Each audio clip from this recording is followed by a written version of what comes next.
Hello everyone, it's Krish here again. I think this is our 9th video on microservices in and out course, correct? Okay, so I hope you guys practiced and tried all the tutorials we have done so far, and last time we created OAuth server to secure our microservices, but that OAuth server wasn't the production ready because we hard coded client details and OAuth user details, right? So that's not how it's going to work in the production. Okay, so today we are going to build production quality OAuth server. So I'm going to do little change from this video, right? So now we know most of the things on microservices, right? So now you guys know how to create service, controller, repository, what is a JPA, what is a Hibernate Auto, and how the property file works, where to put the properties, how the properties work, everything you know now, right? If you follow all the videos, now you know everything. So I'm not going to spend much time to type, right? So instead of that, I created the project already, but I'm going to do everything step by step. But things like domain classes, right, and some properties, I'm not going to type by hand everything, right? It's just a waste of time, and you guys, you don't want to see how I'm typing. Okay, so but still I'm going to step everything step by step as usual, and with the reason why we're doing this. Okay, so this video, this particular topic, which is a production ready OAuth server, I'm going to do in two different approaches. One, there's one use case. Sometimes we need to save our tokens and stuff in the database, right? But that has a one disadvantage. If you guys remember, I think 1 month ago or maybe 2 months ago, Facebook kicked off of all of our apps, right? So we had to log back, right? If you're using in a mobile phone or iPad or somewhere, you had to log back, right? So what happens is they got the security breach and someone still installed their security token, right? So what they did is they expired all their security tokens, so we had to log it back again. So you have that disadvantage when you save tokens in the database, but yet most of people doing that, and there are multiple cases we need it, especially if you want to share the token across the multiple instances, right? So if you need to have a multiple OAuth server come to the same database, then we need to store the tokens, right? Because token generate from the one OAuth server should be able to access from other. So makes sense. But there are other scenario as well. Sometimes we don't need to store the OAuth token, right? So in that case, what we use is we use JOT, right? We encrypt the token and all the information, and we use a JOT token, otherwise JWT token. So in that case, it's also token store, but it's not a real physical store.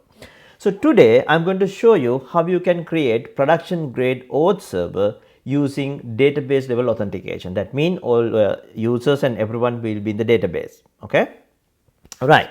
So let's go to the journey, and before that, so make sure you subscribe to the channel if you are not yet, because there are more to come, and click all that bell sign also, so you will notify as soon as you get the video. And also subscribe to my Twitter, because Twitter is the way you and me can interact and ask questions, and I can help you guys. Okay, and also make sure you share this video on your social media, right?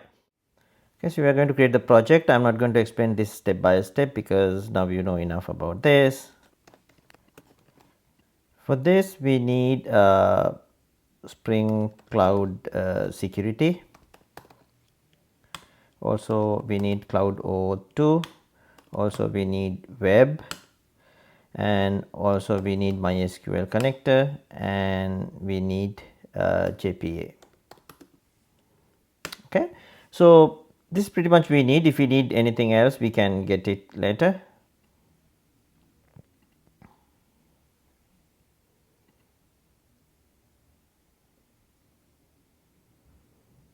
Okay, so now we have our project. So as usual, let's go to the POM. So we have all our dependencies, right? So we have a JPA and we have a MySQL connector, right? If you need anything more, we can take it later, right? So don't worry about it. So let's go quickly to rename the property file. So as usual, we are going to convert this to YAML, right? So and I'm going to add the server port is to 9191, that is the port we run our auth server. Okay, right. So now we have everything, but we don't have is yet is a database, right? Because we are going to create our clients, users, and everyone in the database, right? For that we need a database. So you can either create your database structure from the usual way. You can go to the database IDE and create your database and take it here. Or else, if you remember, in one of last video, we learned how to do this automatically based on your classes. So Spring create, not actually Spring, Hibernate create databases, tables, and everything for you, right? So that is the beauty of this framework. To do one thing, you have a multiple ways, right? There is no way I do everything in a one project. I can teach you everything in a single project. Since we learned that, I'm going to take a different approach today. In a Spring Boot, you can do this. It looking for two different files in a class path. It can be either schema.sql, schema.sql, or else data.sql, right? So also you can do base a profile. For example, schema hyphen prod, schema hyphen dev, schema hyphen qa, something like that. So in that case, property file, in a property file, you need to set what is the schema profile, right? So with that, what it does is, whenever service start, is automatically execute all those scripts. It can be DDL script, it can be DML script, doesn't matter. It execute all those SQL statement for you. So that way you can create database automatically. But one limitation, for example, if you are trying to insert records to with the primary key, then every time you try to insert and the subsequent attempt will fail.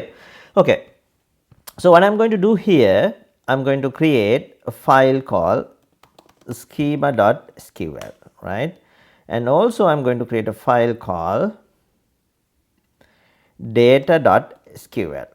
Okay, so these are my files. So you know, right, in a Maven project, if you create something on a resource directory, it considered as it's in the class path. Okay, so now what I'm going to do is I'm going to add this script to my SQL schema.sql, right? So what it does is, if there is no table called auth client credentials, this is the table we are going to store client information. So it will create like that. You create a client details, right, and you create a permission, right, permission table to tell what are the things user can do, and also role table, right? So role and permission always more or less similar. I'll explain how it works. And also you have to create the user table to store the users information, and also you can create a permission role. That means map permission to role, which permission has for which role. And also you can create a role to user. You can map a role to user, right? I'm going to map a permission to role and role to user. So this permission and role always Spring security treat as a always similar way, but just to show you, I'm going to do this. Okay, otherwise you can use either permission or either role. I'm going to use both, right? So now you will have a, now you will think how I determine these field names and everything, right? How I can how I know what this field should be client ID, how I know this field should be client secret, and so on and so forth, right? So I don't know. What I did is, if you go to the Spring documentation, Spring security documentation, it tells you how this schema should looks like, right? So I just copy and paste this script from there. I didn't design this table structure, but if you go to the documentation, you can find it. Now you don't have to, because I read that for you. Okay, so right, so now we have a schema.sql, and also I'm going to create a basic records. Right, so these are the basic records. So I'm going to insert the first client, right? So I'm going to insert clients as a mobile, and you will see this is a password, right? So this password is encrypted. So what I did is I used the bcrypt, or there was a bcrypt to encrypt this, and this is a different from Spring Boot 2 or otherwise latest version. So now earlier bcrypt was a one and only the encoder we could support, right? So but now, not one and only, but that was the main one. But now you can use any encoder, but what you need to do is you need to put in the curly braces what is the algorithm you encrypted this one. So in this case, this is the bcrypt. So what I did is simple. You can find online bcrypt converter. So what I did is I got this one, or either one would work. right. So I give the password like pin and round is 10, then I encrypted it. So I got this password and I took it here. Okay, so that's simple, and you will have this file in GitHub, so you don't have to do it from again. Okay, so here the client password is a mobile, client ID is a mobile, and the password is a pin, right. So and also I'm creating a permission for permissions, and also I'm creating a 2 roles, right. So role operator and the role admin, right. So role underscore is something Spring practice, and the Spring is going to have the role underscore as a prefix, but if you don't do that, it will add automatically, right. So let's make it a caps, right. So now I am mapping permission to role, right. So create, read, update, delete, everything has to the admin, and read and update only have for a operator, right. So also I am going to create 2 different users, one is Krish, right, other one is Suranga. So Krish password is a P Krish, and Suranga password is a P Suranga, right. So then I am mapping user to role. So Krish is admin, Suranga is the operator, right. So this is what I am going to do. So now it will execute automatically, but you need to make sure in a subsequent execution, subsequent startup, you need to make this data.sql to something like data.txt, otherwise it will try to create this primary key records. Okay, so I am not going to explain in detail this schema, you can learn it. So now I am going to add this my application properties to connect to my database. In this case, right, again, so we can use this through configuration server, right. Just to but show you this, I am going to add it here, because then I don't need to put into the Git and you are not get confused. Even you can use this project as a standalone project, but when you need to centralize this, you can refer previous video how you can add this to configuration server. So I am adding Spring data source and all those password and stuff, and also I am adding JPA configuration. So this is we learned this what this will do, but I added 2 new properties, show SQL and format SQL, because I want to show you this is coming from database, this is not something hard coded. So also I am adding this logging type as a trace, so then it will log into the console all your queries, right. So that's it for now. So what I'm going to do is, as usual, so here I'm going to annotate this as a enable authorization server, right. So now ideally, as I said, this should create tables on my database. Okay, I didn't create a database, by the way. So let me to create a schema. Let's say it's ODB,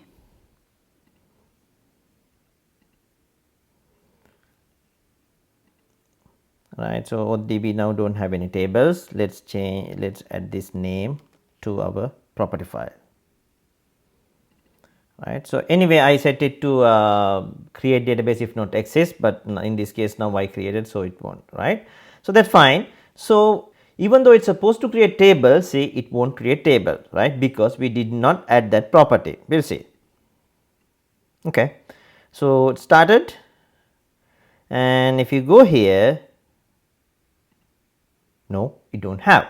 So what we need to do is, we need to tell here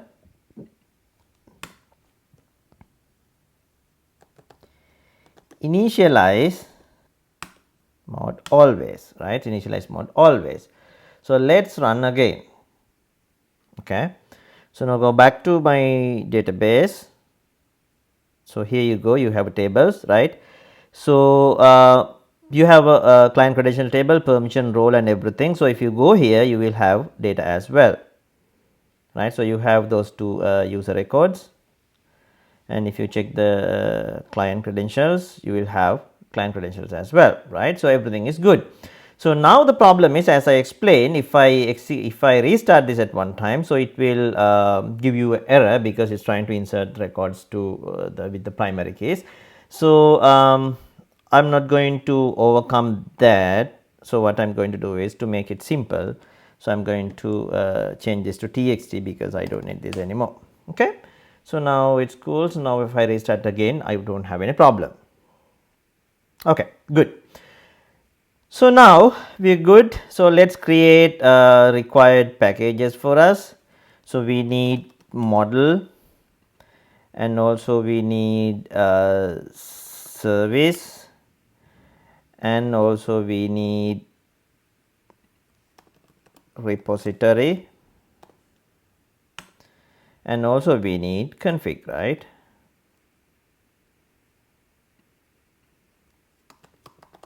Okay.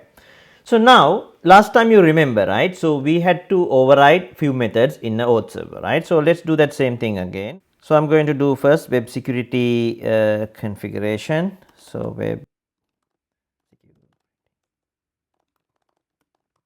okay. So I'm going to extend this from web security configure adapter. Okay. So, and so last time you remember I explained you we don't have authentication manager here, so we need to take the authentication manager, right? So authentication manager, right? So return super dot authentication manager bean. Okay, so I'm not going to explain this because I explained this in the last video why we doing this. Okay, so scope modifier is wrong, right? So now everything is good to go, right? Also remember we needed to password encoder, right? Password encoder, and that also return password encoder factories dot create delegate password encoder. So now we have a password encoder too, right? So we good. Right. So since you have done few examples of your project with the Spring Boot and Spring Security, maybe you little bit aware how this pattern works. So what Spring Security has done is they have given us certain interfaces, right? So we just need to implement those interfaces, then Spring Security framework knows how to use those. For example, to handle the user information, right, is depend on the project to project. So what they have done is they have interface called user detail, so we can implement it, right? So when we implement it, so then framework can use it. So how we are going to do is we are going to override the method here called authorization manager builder, right? So what this need is this need something called user service, okay, or dot user detail service, right? For this you need a user detail service. So what I'm going to do, I'm going to auto wire this user detail service instance, okay, and we are going to pass it here, okay, dot password encoder, and we are going to give password encoder, okay. So because it has to it should know how to encode this password, right? So now we need to implement this method because this user detail service is just a standard class, so we need to implement it. So what I'm going to do here, I'm going to service and I'm going to create a class user detail service IMPL. So I'm going to implement this one and implement from user detail service, okay. So now it's asking, hey, you are missing method implementation, so let's implement this. So only one method we have, load user, right? So see how this works. So now we need to load user from the database and hand over this to user detail service, right? So load the now you can see here we need a repository, okay. So what I'm going to do here, create user detail repository, okay. And again, so this is should be interface because we are using the JPA, and extends JPA repository, right. So here we are going to fetch user, we didn't create that class yet, and integer is our class, right. So let's first create the user class, Okay. So we can implement that later, and we're going to take it here, right? So we need find user. So what I'm going to do is I'm going to use the optional, because then I don't have to handle the null, right? So I think you may know about optional in Java 8. So then we don't have to handle null. Okay. So find by name or find by username.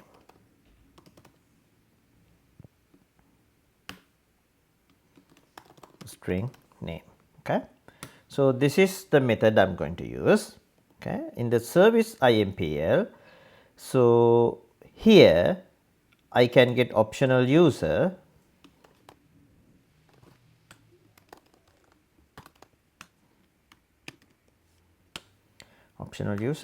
equal. So I need to override auto wire my repository, auto wired user detail repository. Okay.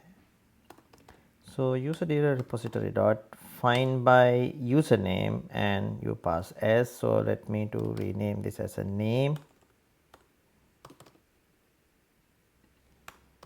Okay, so we are good, right? So up to here we done a good job. So now, okay, so now up to here we are good. So now this is the point, right? So in a Spring Security, it's provided something called user detail, right? This is a user detail service. This is a user detail. So what I'm going to do is I'm going to create a model for that user detail. Keep in mind, user detail is the model, user detail service is what they given for us, right? So right, you understand, right? So you have a model and the service, right? So model is the one carrying the data, service is the one who handle it, right? So Spring Security given both. Spring Security given user detail service, this is one we just implemented. So now we need to use their user detail, right? So what I'm going to do is I'm going to use here call OAuth user detail, just to make sure we don't mix up the names, right? So this one I'm going to extend from user, because then we can use our user and implement user detail, right?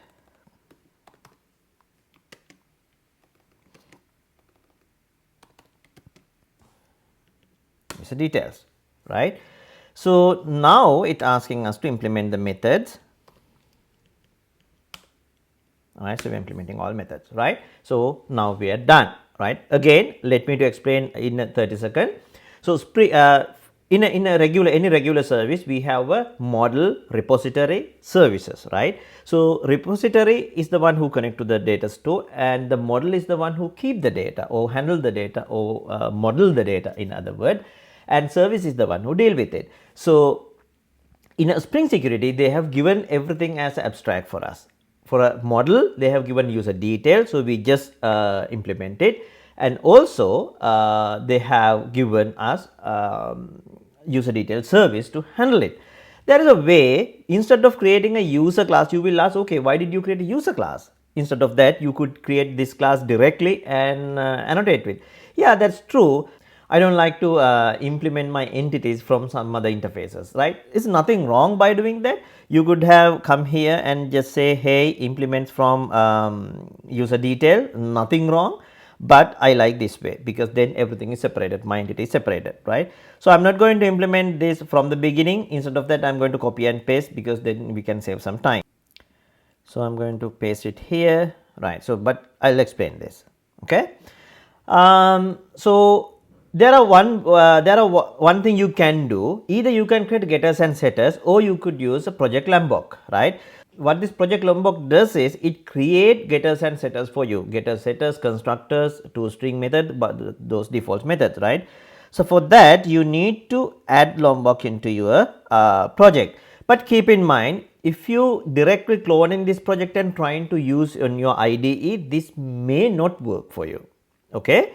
So because IDE has to support for that, right?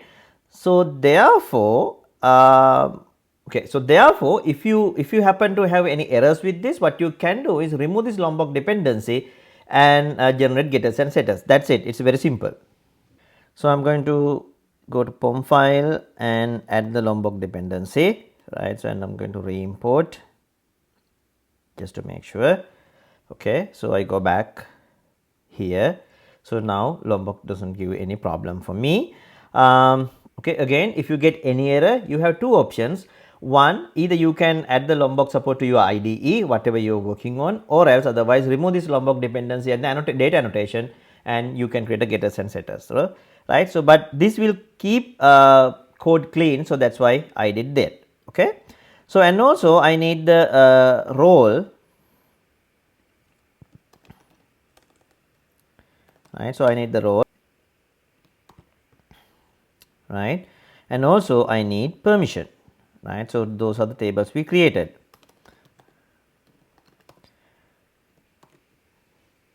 Right. So these are just standard model classes. So that's why I'm not going to explain anything like from the beginning, because it's just a waste of time. So we learn all those things, right? We need these generated values, we need this annotate with the real column names and everything we learn. Okay. So here what I have done is I map users to role, right? So using the role user table, and the join column is the user ID and the inverse join column is the role ID. And I did same thing here, role to permission, right? Permission role table, and inverse column is a role, in column is a role ID and inverse column is a permission ID, right? If you are not sure what that how that works, so you need to go and learn a little bit about the Hibernate and those annotation, how those works, right? We created our models, right? So we have a auth user details, right? Auth user detail is extend user and implement from the user detail, right? So now what I'm going to do is I'm going to go here. So before that, right? So this one, this has a bunch of method with the default name, right? So what I'm going to do here, so for this we have to implement, I'll show how to implement it. So I'm going to use the super.get password.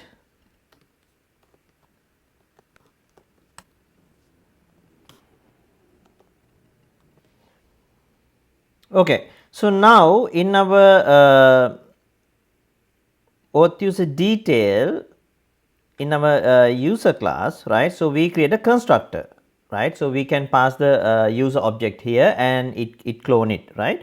So now from here what we can do is, right, so now we need to implement this one, right? So this is the where we return what are the authorities has for this user, right? For now I'm going to add the roles and authorities all together, right? Then I'll show you when I'm integrating it. Okay, so super dot get roles for each, I'm going to use the lambda, so role, and for here I'm going to create a granted authorities,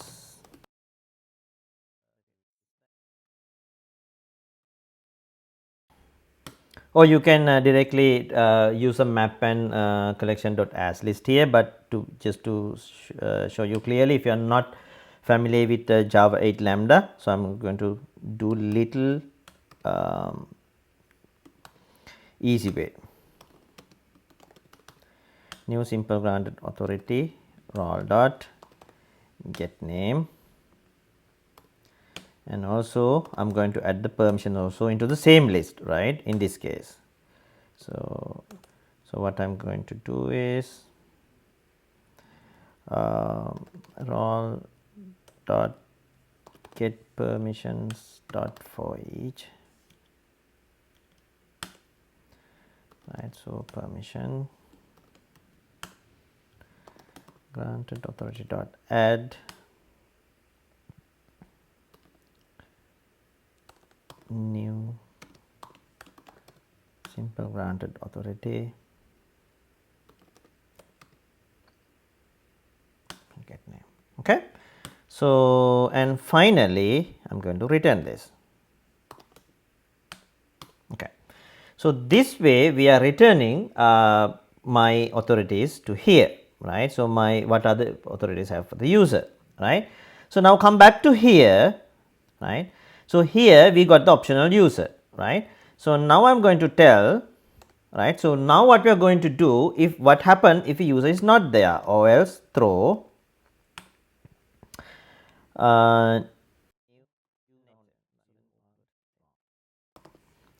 So I am not going to exactly tell what is my what is the username or password, right, what is wrong, just a security precaution. So I am going to say username or password is wrong. Okay.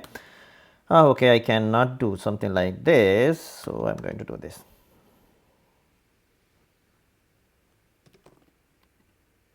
Okay. So now that is done, right.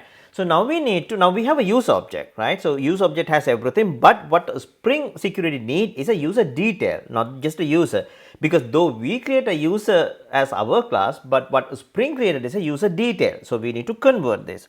So how I'm going to do this, I'm going to add a constructor here with user. Okay, so it creates the super user, right. So I'm going to add the default constructor also, and I'm going to okay. So now here what I'm going to do is auth user detail, or you can say user detail also, user details equal new auth user detail. For here I'm going to pass optional user dot get, right. So there are multiple ways, because if you are not sure this way this object is here or not, then you can use the optional user dot map. But since I know obviously this user is here, because or else this error will happen, right. So in that case you can directly use the get. Right. So now we have a problem. We don't know whether this account is expired, or this is valid account, or this credential expired, or something like this. So this one is going to check that. So new account status user detail checker dot check. So we need to pass user detail object for that. Okay. And if there is any problem with that, it will throw an exception. So otherwise we return user details. Right. So we are good. Okay. So we made it. Okay, and now we know step by step why we did that thing. So now we are good with this web security, and then what we have to do is we need to configure authorization server configuration.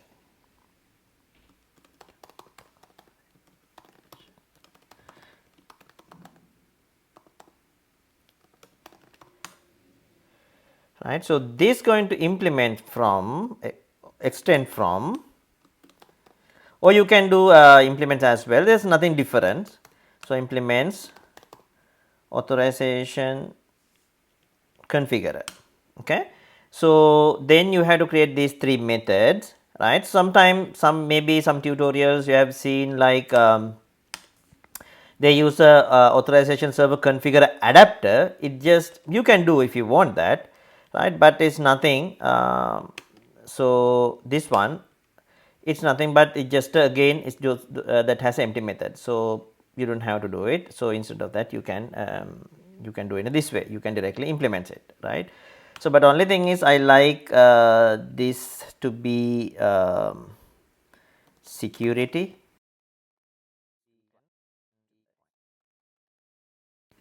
Okay. So for this we need password encoder, right. So since we get create the password encoder bean over there, we can auto wire it, and also we need data source.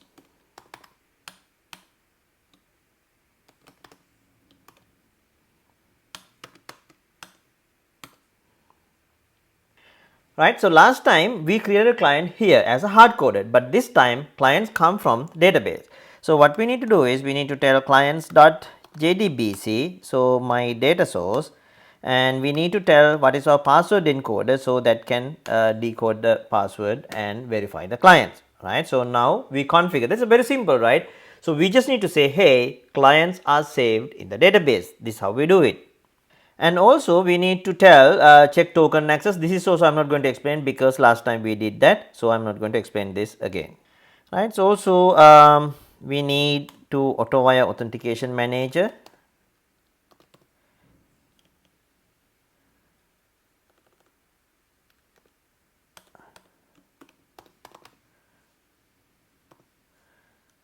authentication manager, right? So we can do that because we exposed it from the web configurer. So here we need to tell endpoint dot authentication manager is authentication manager. Right, so now we are pretty much ready. Now we need to annotate these classes. So this has to be a configuration, because these run configuration, and also this also has to be a configuration. So my service, this has to be a service. So now everything is good. Okay, so this is not much problem, but it says like it conflict with the auto wiring. So what we can do is we can go here and we can give a name for this bean. So usually we give interface name, but first let us simple with the bean naming convention. So now probably that error goes away. Yeah, it's done. Right. Okay, so we are pretty much good. Let's have a quick visit to see. Okay, so you don't necessarily today super. Okay, fine. So let's try to run this until I get it run. So let's go here. The last video we tried let's say access token. I think let's say Krish, and Krish is the password, and basic authentication it's mobile and pin. Okay, so and port is 9191. Okay, so let's see whether this execute. Yeah, it's running. So now we should get internal server error. Maybe password is wrong, but if the password wrong, we should not get the internal server error, but we should get unauthorized. Okay, so let's see again. Okay, let's see what's the error. Nested exception handling dispatch fail, stack overflow. Okay, so probably we messed up with some bean.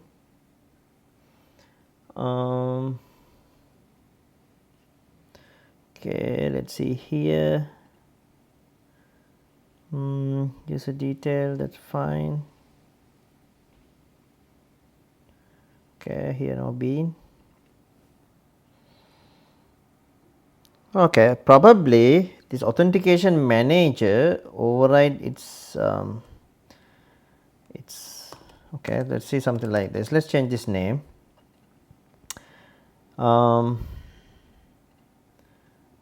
And we try again. Okay, so yeah, now it says account is locked. Okay, so now we pass that. I think the problem is like this name, when I get authentication manager, this may override some existing bean. So when I change name, it work, right? So and also like there are some good practices to make. For example, so these should be private, all those variables. So none of variables I made private, but these variables like should private. Okay, I'm not going to waste time on that, but that's kind of a enhancement you can do when you really shift to the production. Anyway, right, so now it says account is locked. Here's why. Okay, so so if you check this user table, okay, if you check this user table, so there are fields called credential non-expired, right? So they don't ask say credential expired, then it's a 0, right? So they say credential non-expired. So credential non-expired mean it's valid, right? So that means we need to say non-expired true. If you confuse this, you can change this in the implementation level, or even you can change the name here, that's fine, right? So if you want to use the zeros, and if you when expired, if you want to make this 1, so you can do that, right? So what you need to do is if you want to do that, you can change the column name here saying account is locked, account is active, credential expired or something like that. Then you can make a not within the service. but I am going to use the standard way. Okay, so now ideally this should work. Okay, so invalid grant bad credentials. Okay, I think it is k pass, not the, yeah. So now you get the token, right? So now you can add this token, right, the usual endpoint, right. So now you can see you have authorities, right. So it tells you what is the role you have, and it then tell you what are the permissions you have, right. So since we use the list, if you had other role, it will keep going. So let's try this with so now this user has an admin role and 4 different permissions, right. So what we can do is we can use the other user, right. So we can say, hey Suranga Espas. Okay, so this is the token.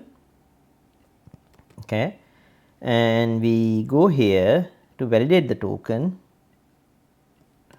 Okay, so now he only has 2 roles, right? Sorry, he only has 2 permissions, right, with the role operator. Okay, so now let's try something like this. So I'm going to stop the server, right. So and I'm going to start it again, right. So now I didn't change any single code, right. I just restart the OAuth server. Okay, that's it. So now I'm going to validate this token, right. So it says token is not recognized, right. So why? Because though we have users in our database, we don't store the tokens in our database, right. So because since we service restarted, then server doesn't know what are the tokens, right. So because those tokens stored in memory, because we did not ask to store in the database, right. So let's change that. It's a simple approach to do. So what we need to do is we need to create few tables here. So I'm not going to explain this table because these are as I explained. So I extract from the documentation, so you can do the same, right. So this will create table for auth token and access token and refresh token and also approvals. Okay. So and not only that, what you need to do is you need to go here. This is for authorization server, right. So here is the one we manage the authorization server. So you need to create a token store here. So let's get a bean token store, let's say JDBC token store. Okay, so new JDBC token store, and I go pass the data store. Okay, so I need to tell endpoints dot token store is my token store, JDBC token store. Okay, so I have to return from here. So now I'm good. So now I run this again. Okay, so I'm going to get a token, right. So now I have a token. So I can go and check my tables here. There should be more tables. Yes. So if you go to auth access token table, so you will see this token here. Yeah, you can see it. So now I'm going to validate this token, right. So check token, I'm going to validate it from here. So it give me my credentials, right. So now what I'm going to do is, again I'm going to stop this, I'm going to stop the server and I'm going to start again. Okay, so now I'm going to validate. So now it's support, right. So now even though I restart the server, doesn't matter because tokens are stored in database, right. So this is a one way. This is called JDBC token store, right. This is physically we store the token. So now what we can do is, if we need other OAuth servers to share the same users, we just need to point those OAuth servers to this particular database, right. In that case, if you create a token from this server, that this server can validate that token also, because we use the shared data store, right. The other way is you can use the JOT, otherwise JWT token store. JWT token store does not really store it, right. What it does is it put all those information, all the information into the JWT token and send it, right. So in the next video I'll show you how we implement the JWT token store, right. So now This is almost production ready. We just need to do little code enhancement like make the variable private and give the add the comments and so on and so forth. Okay, so I will push this code to GitHub, but don't try to just take this and execute. Obviously it will execute, but instead of that just try to implement something from your own, right? So then you will learn, because you will get tons of errors, right? So when I do this very first time, I got errors, then I had to go to the documentation and I read it. Why? Because the changes from new Spring versions, right? Okay, so then see you on the next video. Share this video and put thumbs up if you really like this video, and add some comment if you have, or if you need to reach me, come on a Twitter. If you have a question, welcome to ask. Okay, then see you in the next video. Stay safe, take care.